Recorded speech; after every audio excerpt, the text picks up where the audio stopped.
রংপুরের বদরগঞ্জ উপজেলার দামোদরপুর ইউনিয়নের শেখেরহাট বটতলী এলাকা থেকে রবিবার ২৬শে মে সকালে অজ্ঞাত এক যুবকের লাশ উদ্ধার করেছে পুলিশ। যুবকের পরনে শার্ট ও জিন্স প্যান্ট ছিল। পুলিশ ধারণা করছে তার বয়স ২৫ বছরের মতো হবে।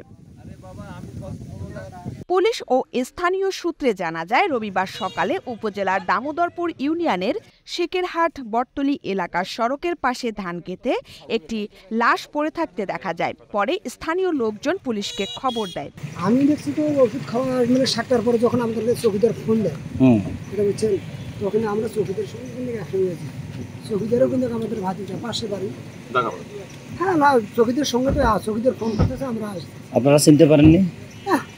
চিনলে তো আমরা বলতাম যে উনি যাবেন। হ্যাঁ, উনি ফোন দিয়ে আমি বাবা তাড়াতাড়ি ফোন মানে সেই চৌকিদারের ফোন দিয়েছিল। হ্যাঁ, চৌকিদার আমার চৌকিদার মানে।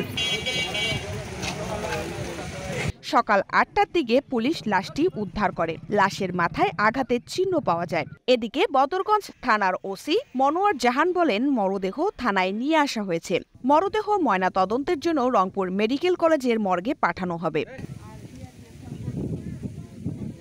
বদরগঞ্জ প্রতিনিধি মোস্তাফিজুর রহমানের পাঠানো রিপোর্টে ইন্দ্রাণী মুখার্জি, ৫২ আলো।